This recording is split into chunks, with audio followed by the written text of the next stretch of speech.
जानते हैं, समझते हैं और उनके लिए हम कार्य करने की कोशिश करते हैं, इसलिए जयंती का आयोजन किया जाता है।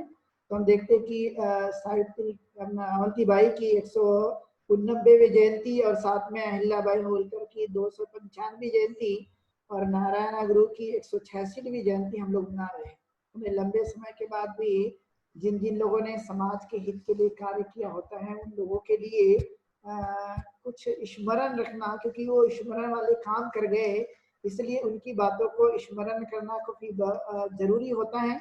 और पूर्व वक्ताओं ने अपनी बड़ी अच्छी तरह से बात रखी है उनके जीवन से संबंधित, लेकिन हमें इस बात पर ध्यान देना होगा कि उन्होंने अपने जीवन काल में जो कुछ भी किया, लेकिन वो करने के बाद में हम उनके जीवन से कुछ न कुछ प्रेरणा ले सकते हैं, कुछ न कुछ ज्ञान हासिल कर सकते हैं और वैसा करने की कोशिश कर सकते हैं, क्योंकि उन्होंने तो अपने जीवन काल में जो कुछ भी समय परिस्थिति के आधार पर करने की कोशिश की, लेकिन वह सिर्फ विचारों तक मर्यादित नहीं बल्कि हमने उनके आदर्शों पर चलते हुए कार्य करने की कोशिश करते हैं ना। और इसलिए कहा जाता है कि समाज में कोई अवंती पैदा हो, कोई अहिल्याबाई होलकर पैदा हो, कोई नारायण गुरु जन्म ले, तो इस बात को लेकर कि उन्होंने तो अपने समय में काम किया, लेकिन आज के समय में भी उनसे प्रेरणा लेते हुए हम लोगों ने कार्य करने पर विशेष जोर देने की कोशिश करना, जिससे उनके कार्यों को हम आगे बढ़ा सकते हैं। और इसलिए महिला सशक्तिकरण संघ के माध्यम से आज का यह कार्यक्रम हम लोगों ने आयोजित किया था, बात को लेकर कि लोग जो है महापुरुष के विचार भूल जाते हैं और उन्हें याद नहीं रखते, और इसलिए आज का जो जयंती समारोह का आयोजन है, चूंकि हम जानते हैं कि संसार भर में कोरोना महामारी फैली हुई है और इस कोरोना महामारी की वजह से लोग जो है भयभीत हैं और भय के कारण जो है वो काफी प्रिकॉशन भी लेते हैं और घूमना फिरना भी काफी कमजोर है लोगों का। तो इसी बात को ध्यान में रखते हुए कि महापुरुष की जयंती तो हम लोग मना रहे हैं, लेकिन मनाने के बाद में हमने उनके विचारों को जानना समझना बहुत ही जरूरी है, क्योंकि कई ऐसे लोग हैं जिन्होंने अपने जन्म काल में बहुत ही कम समय में काफी उन्नति का काम उन्होंने किया था। जैसे कि अवंतीबाई लोधी है जो एक रामगढ़ की एक महारानी थी और उन्होंने अपने रहते समय में 1857 की जो क्रांति हुई, उस क्रांति में उन्होंने अंग्रेजों के विरोध में जो बिगुल बजाया था, क्योंकि हमारे देश में अंग्रेज थे और अंग्रेज होने की वजह से उन्होंने उनके खिलाफ में संघर्ष किया। एक नारी होने के बावजूद भी शस्त्र उनके खिलाफ में उन्होंने उठाया और उन्हें परास्त करने की उन्होंने कोशिश की। तो कहने का यह तात्पर्य है कि एक नारी होकर भी वह एक शस्त्र उठाकर उन्हें परास्त कर सकती है। तो यह आज के समय के लिए भी जो होने वाले अन्याय अत्याचार है, जो कुछ भी समस्याएं हैं, उसे दूर करने के लिए कहीं ना कहीं जिस तरह से पहले के काल में या 200 वर्ष पहले 100 वर्ष पहले जिस तरह से महिलाओं ने संघर्ष किया भारत के अंदर में, तो उनका संघर्ष जो है वो निश्चित ही समाज के हित के लिए रहा है, समाज के कल्याण के लिए रहा है। तो उसी की प्रेरणा को ध्यान में रखते हुए कि हम कहीं ना कहीं उनसे आदर्श लेने की कोशिश करें और आदर्श लेकर हमें अपने जीवन में उतारते रहे, ताकि उनके संघर्ष कहीं कमजोर न पड़ जाए, कहीं वह कहीं दूर न चले जाए। इसलिए उनके संघर्ष को ध्यान में रखने के लिए ये जयंती यानी एक प्रकार से विचारों के रूप में हमें समझने की कोशिश करना है, जिससे हम लोग आने वाली पीढ़ी को भी एक नई दिशा दे सकते हैं। और ये दिशा देने के लिए ही हम लोग इस तरह के विचारों की चर्चा करते हैं और विचारों पे चलने का संकल्प भी लेते हैं। यानी समझ सकते हैं कि एक नारी जो है कितना आगे काम कर सकती है। इसलिए बुद्ध ने भी स्वयं नारियों की प्रशंसा की है, महिलाओं की प्रशंसा की है कि कई गुना पुरुषों से भी नारी आगे रह सकती है। और इसलिए बाबा साहब अम्बेडकर का भी कोटेशन एक बड़ा महत्वपूर्ण है कि किसी भी समाज का या किसी भी देश का या किसी भी परिवार का हम उत्थान का आकलन कैसे कर सकते हैं। तो उन्होंने भी इस बात को कहा था कि महिलाओं को यदि महिलाएं प्रगति की हैं, महिलाएं ने अपने जीवन काल में उस सभी प्रोग्रेस को शामिल किया है, तो हम लोग इस बात का अंदाजा लगा सकते हैं कि पारिवारिक रूप से, सामाजिक और देश के रूप में उनका एक विकास हुआ है। लेकिन महिलाएं यदि पीछे रह जाती हैं तो किसी भी क्षेत्र में आगे बढ़ना काफी मुश्किल है। और इसलिए ज्योतिष हारी जी ने इस बात को कहा था बड़ी बखूबी से कि किसी पुरुष के पीछे एक महिलाओं का प्रोग्रेस के लिए बड़ा एक हाथ होता है। तो ये कहे कि महिलाएं पहले के काल में लड़ी थी, जैसे कि आपने देखा अवंती है, झलकारी बाई हैं, ऐसे अहिल्याबाई होलकर हैं, उन्होंने भी एक प्रकार से शस्त्र उठाया और शस्त्र उठाकर वह खिलाफ में उन्होंने लड़ा, चाहे अंग्रेजों के हो या इस देश की व्यवस्था के खिलाफ में उन्होंने संघर्ष किया, लेकिन संघर्ष करना उनकी ये बेमिसाल है। इस बात को हमें वह घोतक देती है कि उन्होंने एक बेमिसाल का काम किया और एक नारी रहकर ये काम करना कोई साधारण काम नहीं है, और इसलिए हमें इस बात पर विशेष बल देते हुए हमें आगे बढ़ने पर ध्यान देने की कोशिश करते रहना, जिससे हम उस काम को आगे बढ़ा सकते हैं। तो ये एक खास बात है, और इसलिए हम देखते हैं कि नारियों के लिए एक खास महत्वपूर्ण बात है कि वो चाहे तो किसी भी संघर्ष को कामयाब बना सकती है, और यदि उन्होंने ठान लिया तो वे कुछ भी कर सकते हैं। और इसलिए ये उनके मन की जो तमन्ना है, इस बात को उजागर करने के लिए हम लोगों ने जयंती समारोह का आयोजन किया, ताकि उन बातों को हम समझ सके कि एक नारी के अंदर में कितनी शक्ति है, नारी वह किस किस कार्य को कर सकती हैं। क्योंकि जैसे कि हम देखते हैं कि रामगढ़ की रानी अवंती बाई ने अपने समय में अंग्रेजों को परास्त करने का काम किया 1857 की क्रांति में, तो ये कोई साधारण काम नहीं है।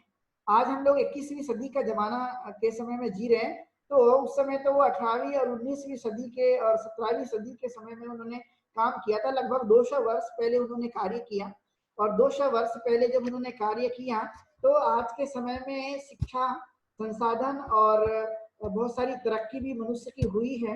हमें समझ सकते हैं कि हम किसी भी क्षेत्र में पीछे नहीं हैं। तो जब पीछे नहीं है तो क्रांति करने के लिए हमें सामने आकर कहीं कम से कम मुकाबला करना चाहिए।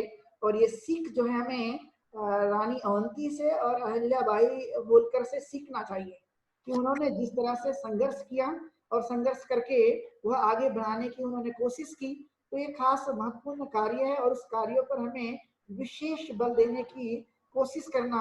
और इसीलिए आज के समय में इन बातों को हम लोग समझ सकते हैं कि उन्होंने उस काल में, चाहे वह नारायण गुरु हो, उन्होंने जाति भेद को मिटाने के लिए काम किया। उन्होंने उस काल में जो रूढ़ी परंपरा थी, कर्मकांड थे, उस बातों को भी उन्होंने दूर करने की कोशिश की। और सबसे महत्वपूर्ण बात है कि उन्होंने शिक्षा के लिए कार्य किया, और उस शिक्षा को के कार्य को करते हुए उन्होंने अंजाम तक उस बातों को पहुंचाने की कोशिश की। तो अर्थात हम समझ सकते हैं कि यह एक बड़ी महत्वपूर्ण बातें हैं, और उस बातों से हम लोग सीख सकते हैं कि वे एक प्रकार से उन बातों के विरोधी थे जो समाज के हित के लिए नहीं था, अर्थात समाज के उस हित की काम करने के लिए उन्होंने पुरजोर कोशिश की थी। और इसलिए उनके जीवन को हम सदैव एक प्रकार से स्मरण करते हैं, याद रखते हैं, और इसलिए इतने लंबे समय के बाद भी हम लोग उनको याद कर रहे हैं, क्योंकि कम से कम 200 वर्ष 100 वर्ष से भी ज्यादा हो गया उनके जीवन को, लेकिन फिर भी याद करते हैं। तो कहने का मतलब ये है कि याद भी उन्हें ही रखा जाता है जिन्होंने अपने समाज के लिए, देश के लिए और मानव कल्याण के लिए कार्य किया है।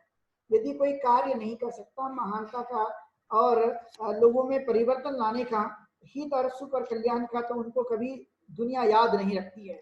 लोग जो है जन्म लेते हैं, मर जाते हैं, तो स्वाभाविक प्रक्रिया है मनुष्य के जीवन की, लेकिन मरने के बाद भी उन्हें ही याद रखा जाता है जो समाज के हित के लिए, देश के हित के लिए जो कुछ भी अच्छे कार्य करते हैं, तो उनको सदैव जो है याद रखा जाता है। इसलिए ऐसे कार्य पर विशेष हमें ध्यान देने की आज वर्तमान में जरूरत है, क्योंकि हम जानते हैं कि अहिल्याबाई होलकर के जीवन में अनेक कष्ट आए। जैसे कि ज्योति सहारे मैडम ने बड़े विस्तार से उस बातों पर प्रकाश डाला है कि उनके पति मर गए, उनके बच्चे का भी निधन हो गया, और न जाने कितनी समस्या आई। और उन्होंने पट्टाचार्य का भी एक उदाहरण उनके साथ जोड़ा कि पट्टाचार्य भी एक ऐसी थी बुद्धकाल में कि उनका पति मर जाता है, उनके बच्चे मर जाते हैं, बाद में पता चला उनके फादर और मदर भी मर जाते हैं। तो समझ सकते हैं कि उसी तरह से अहिल्याबाई होलकर के भी जीवन काल में इस तरह का संकट आता है, लेकिन वो संकट से घबराती नहीं है। कहने का मेरा मतलब ये है कि संकट तो मनुष्य के जीवन काल में आएंगे, लेकिन आने के बाद में मनुष्य को घबराना नहीं चाहिए। तो स्वाभाविक प्रक्रिया है कि मनुष्य हैं तो मनुष्य के जीवन में वो सभी बातें आएगी, लेकिन संकट के समय में अपने आप को संभालते हुए मुकाबला करना उन बातों का, और तब भी आगे बढ़ने की कोशिश करना, ये खास महत्वपूर्ण बातें होती है। और इसलिए ऐसे लोगों का जन्म होना काफी दुर्लभ माना जाता है कि संसार है और इस संसार में बहुत ही कम लोग होते हैं जो इस तरह का जन्म लेकर अपने जीवन को जीने की कोशिश करते हैं। इसीलिए कहा जाता है कि जो सज्जन पुरुष है, जो खासकर उत्कृष्ट जीवन जीने वाले लोग हैं, एक प्रकार से कम तो होते हैं, लेकिन यह इनका जन्म भी बड़ा दुर्लभ है। तो ये दुर्लभ होना, लेकिन जब हो गया तो ये खासकर इस बातों पर हम जोर दे सकते हैं कि उन्होंने किस तरह से अपने जीवन काल को बदलने के लिए और मानव के हित के लिए उन्होंने जो कार्य किया, वो कार्य ही मनुष्य को एक प्रेरणा देने वाला होता है। और इसीलिए यह एक दीपक का काम करता है कि जिस तरह से दीपक अपने आप को ऊपर उठाने की कोशिश करता है, और ये एक खास महत्वपूर्ण बातें होती है। और इसीलिए संसार भर में जो कुछ भी महापुरुष के रूप में जन्म लेते हैं, तो उनके विचारों को बार बार बताना, बार बार उन्हें फैलाने की कोशिश करना। और इसीलिए बाबा साहब अम्बेडकर की एक बात बड़ी महत्वपूर्ण है, जो मैं बार बार उस बातों को दोहराता भी रहता हूँ, कि जब वे कोलंबिया यूनिवर्सिटी में पढ़ने के लिए गए थे और वहाँ की लाइब्रेरी में एक कोटेशन लिखा हुआ था कि महापुरुष मर जाते हैं लेकिन महापुरुष के विचार नहीं मरते। जब वहां पर एक कोटेशन लिखा हुआ था, तो बाबा साहब अम्बेडकर ने नीचे की लाइन मिटा दी थी। तो लाइन मिटाने के बाद बड़ा हंगामा हो गया कि बाबा साहब अम्बेडकर ने ऐसा क्यों किया। तब जो है उनको बुलाया गया, बुलाने के बाद में उनसे पूछा गया क्यों आपने मिटाई है। तब जो है बाबा साहब अम्बेडकर ने उनका उत्तर बड़ी सरलता के साथ दिया था कि महापुरुष भी मर जाते हैं, उनके विचार भी मर जाते हैं। यदि उसे बताने वाले लोग नहीं रहे तो विचार भी स्वाभाविक है मर ही जाते हैं। तो एक सही बात है कि जब तक हम विचारों का आदान प्रदान, विचारों को प्रचार प्रसार नहीं करेंगे, तब तक जो है वो विचार अपने आप बढ़ते नहीं हैं, वो स्थिर रहते हैं। तो उसी तरह से जो कुछ भी समाज हित में जो कार्य होता है, और उस कार्य को यदि हमें आगे बढ़ाना है, तो स्वाभाविक है कि हमें उस कार्य को बढ़ाने के लिए हमने स्वयं भी उसे चलकर जो है उसे बढ़ाने की कोशिश करना, और एक पीढ़ी से दूसरे पीढ़ी में उसको रूपांतरित करना ही हमारा परम कर्तव्य है, जो कि बहुत ही महत्वपूर्ण है। उसी तरह से आजाद जी ने भी नारायण गुरु की बहुत ही बेहतरीन कई उनके जीवन के संबंध में बातें बताई, और उसका उन्होंने वर्णन किया कि वे बड़े बचपन से ही वह एक प्रकार से ध्यान साधना करते रहते थे। गुफा में जाकर उन्होंने ध्यान साधना की और उन्होंने ज्ञान की प्राप्ति की थी, और उसके बाद में वो जगह जगह रहे। चूंकि वो साउथ के रहने वाले थे, और हम जानते हैं कि साउथ एक ऐसा प्रदेश है भारत का जहाँ पर शिक्षितों की संख्या सबसे ज्यादा होती है। यानी स्पेशली केरल में आप देखेंगे तो जो परसेंटेज है एजुकेशन का, वो भारत के अन्य राज्यों की तुलना में सबसे ज्यादा केरल में पाया जाता है, जो कि सर्वविदित है, क्योंकि उन्होंने उस शिक्षा प्रणाली को समझकर उस पर काम करने की कोशिश की। और कई ऐसे लोग हुए जहां उन्होंने लोगों को तैयार किया और शिक्षा के साथ में जोड़ने की कोशिश की। तो शिक्षा भी एक ऐसा शस्त्र है जिसके माध्यम से हम काफी कुछ बदलाव और सुधार ला सकते हैं। तो आज के समय में तो आपने देखा है कि बड़ी एक प्रकार से समस्या बढ़ते जा रही है। नई शिक्षा नीति पर यदि हम देखें तो नई शिक्षा भी एक बड़ी भयानक है, और उस शिक्षा नीति को किस तरह से इम्प्लीमेंट किया जा रहा है आप क्योंकि जानते ही हैं। तो ऐसी कई बातें हैं जिसको हम लोग एक विस्तृत रूप से समझने की कोशिश करेंगे।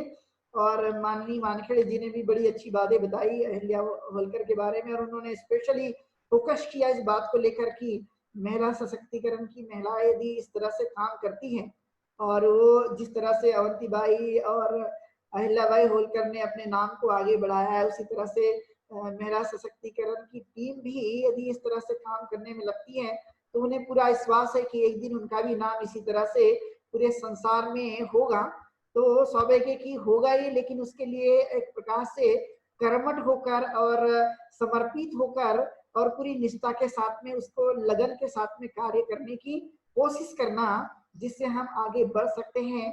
तो एक खास बात उन्होंने बताई थी, और ये हमारे लिए एक प्रेरणा की बातें हैं कि हमने इस बात को गहनता के साथ में लेना चाहिए। तो इसलिए मैं आप लोगों को भी चाहूंगा कि आप इसे समझिए और समझकर जो है उतारने की कोशिश कीजिए, ताकि हम अपने जनरेशन को कुछ न कुछ नई दिशा दे सकते हैं, उन्हें कुछ न कुछ अच्छी बातें बता सकते हैं, और ताकि आने वाले समय में कई प्रकार की समस्याओं को ध्यान में रखते हुए उसे दूर भी किया जा सकता है। ये खास गंभीर बातें हैं।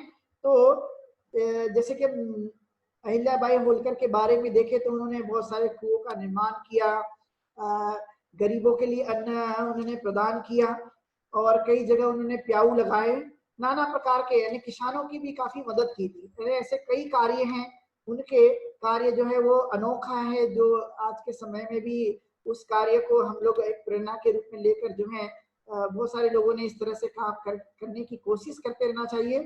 क्योंकि ये साधारण कार्य नहीं थे उस काल में, लेकिन फिर भी उन्होंने एक महिला के रहते हुए भी उन्होंने कार्य को किया था। तो आज के समय में भी इस बातों को हम लोग ले सकते हैं गंभीरता के साथ में, कि अभी भी बहुत सारे लोग प्यासे हैं, अभी भी बहुत सारे लोग भूखे हैं, आज भी बहुत सारे लोग वस्त्र विहीन हैं, आज भी बहुत सारे लोग जो है घरों उनके पास घर नहीं है, आज भी शोषण होता है, आज भी अन्यायताचार होता है, आज भी बलात्कार जैसी समस्याएं होती हैं। अनेक प्रकार की मूलभूत समस्याएं हैं जो नहीं होना चाहिए लेकिन फिर भी वो होती हैं। तो ऐसी कई प्रकार की समस्याओं के लिए आज भी हमने सामने आकर कार्य करने की कोशिश करना, और उस कोशिश को यदि हम करते हैं तो स्वाभाविक है कि हम लोग अपने जीवन में अच्छे कार्यों को करने की एक प्रकार से प्रेरणा लेते हुए आगे बढ़ सकते हैं। और इसलिए बढ़ना चाहिए, क्योंकि समस्या उस काल में जितनी थी उससे कई गुना आज भी समस्याएं हैं। क्योंकि समस्या आज गई नहीं है, आज भी बहुत सारे लोगों के घरों के चूल्हे नहीं जलते हैं। आपने देखा होगा कि बहुत सारे जो लोग हैं भूखे ही सो जाते हैं, खाना उनको नसीब नहीं होता। ऐसे कई लोग आप देख सकते हैं।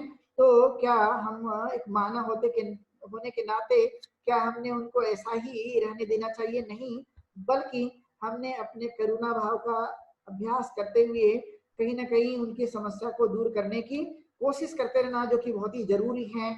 और इस कोरोना महामारी के समय में काफी हमारे लोगों ने इस बात को ध्यान में रखते हुए मदद भी की है।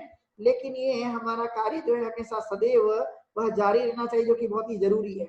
और फिर माननीय तुलसीदास जी ने 4 आर्य सत्य दुख की परिभाषा को बड़ी अच्छी तरह से उन्होंने समझाने की कोशिश की है कि मानव के जीवन के लिए एक प्रकार से दुख किस तरह से होते हैं। तो दुख के कई कारण हैं, ना ओनली वन, लेकिन कई ऐसे कारण हैं इस दुखों को हम लोग जानते हुए उसे दूर करने की कोशिश कर सकते हैं, और जिसका उपाय अष्टांगिक मार्ग में दिया गया है। और इन्होंने वर्तमान को भी ध्यान में रखते हुए कई एग्जाम्पल भी दिए और एग्जाम्पल देकर समझाने की अच्छी तरह से कोशिश की है।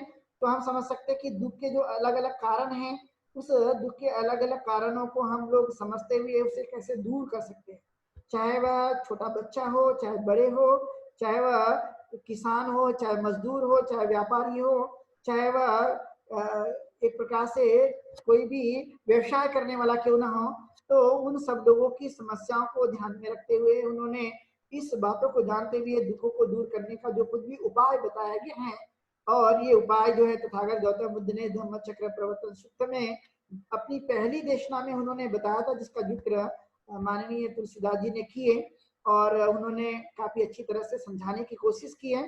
तो पहली जो देशना उनकी रही है, जिसे हम एक प्रकार से कहते हैं कि मध्यमा पटिपदा अष्टांगिक मार्ग, और इस अष्टांगिक मार्ग के माध्यम से उन्होंने बताने की कोशिश की है और उसे दूर करके कैसे हम सुख हासिल कर सकते हैं। क्योंकि ये बात संसार में बताई जाती कि तथागत गौतम बुद्ध का धर्म एक निराशावादी है, और ये ब्लेम जो है अलग अलग धर्म के लोग करते हैं। लेकिन तथागत गौतम बुद्ध ने जितनी प्रैक्टिकल बातें बताई है वो किसी ने भी नहीं बताई। और उन्होंने कहा कि जितना सुख हम अपने माध्यम से हासिल कर सकते हैं वो कहीं पर भी हमें नहीं देखने को मिल सकता है।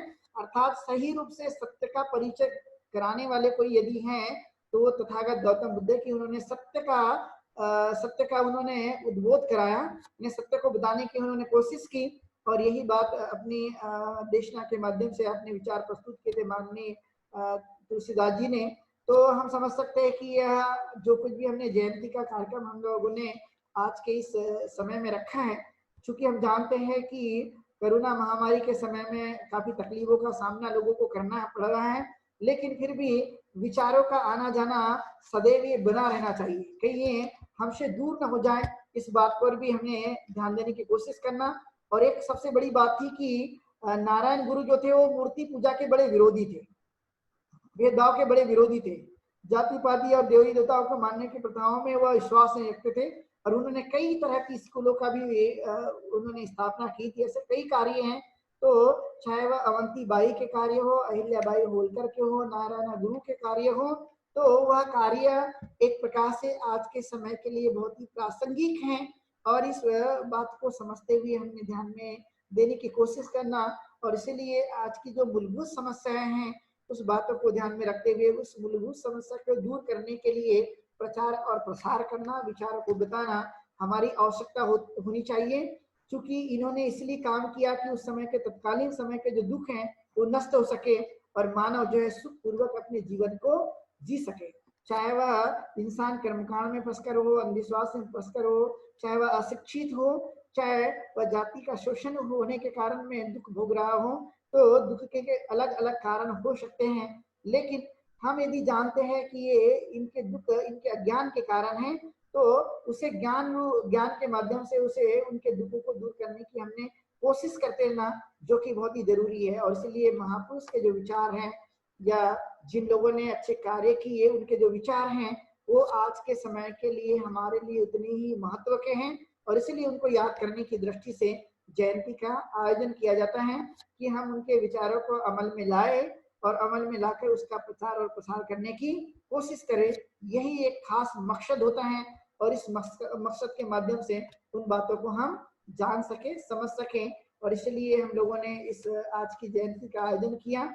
क्योंकि हम जानते हैं कि बड़ा दिक्कत का समय है, लेकिन फिर भी हम लोगों ने उस दिक्कत को दूर करते हुए टेक्नोलॉजी का उपयोग किया और फिर भी जयंती का हम लोगों ने आयोजन किया है।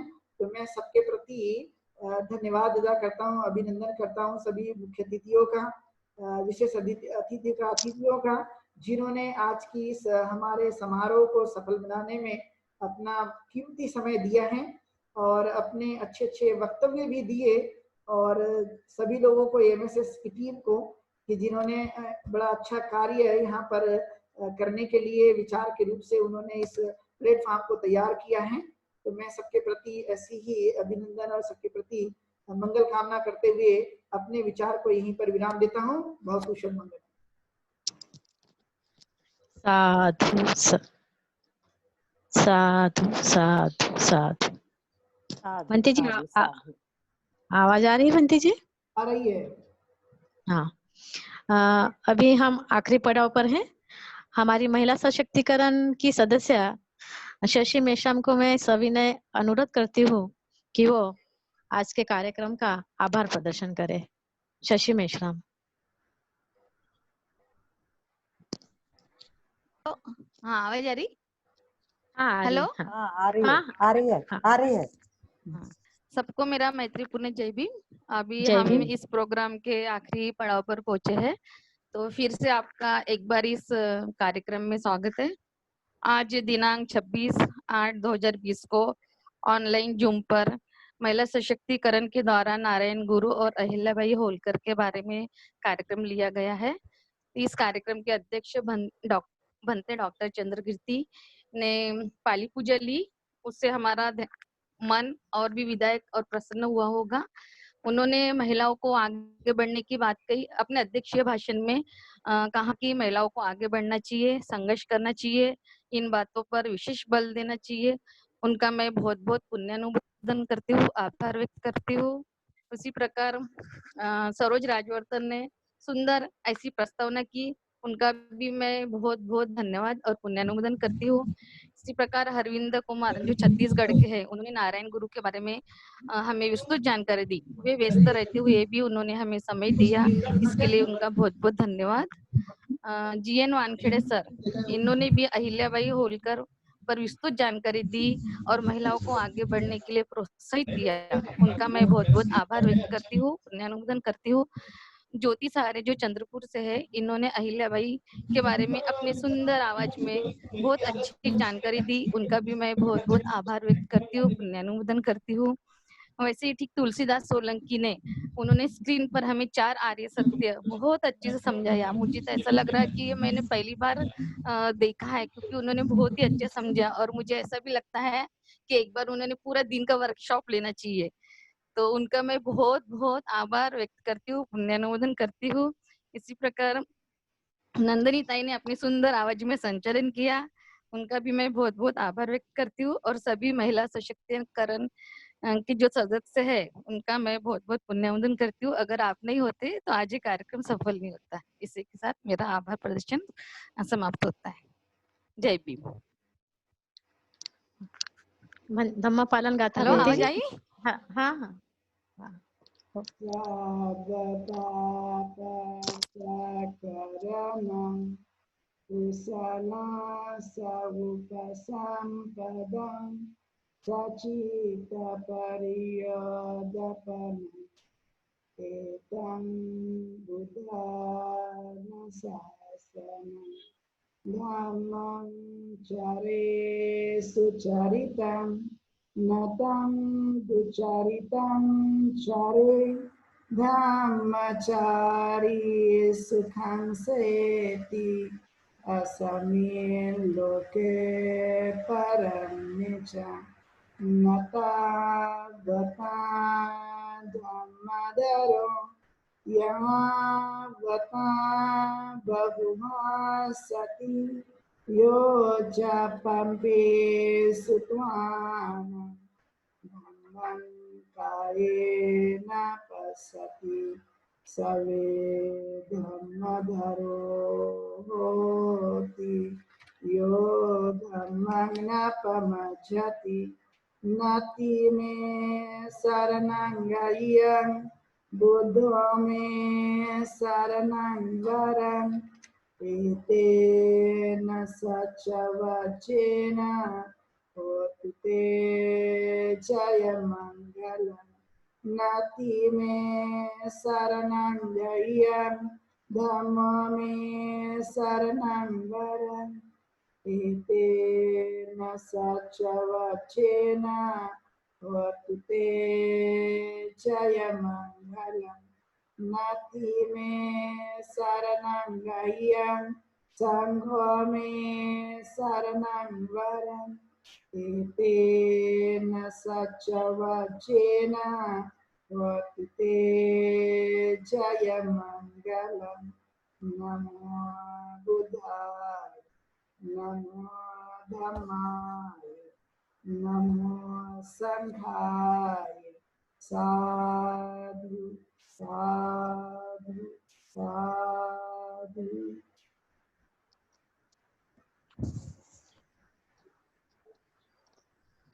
वंदे मातरम जी।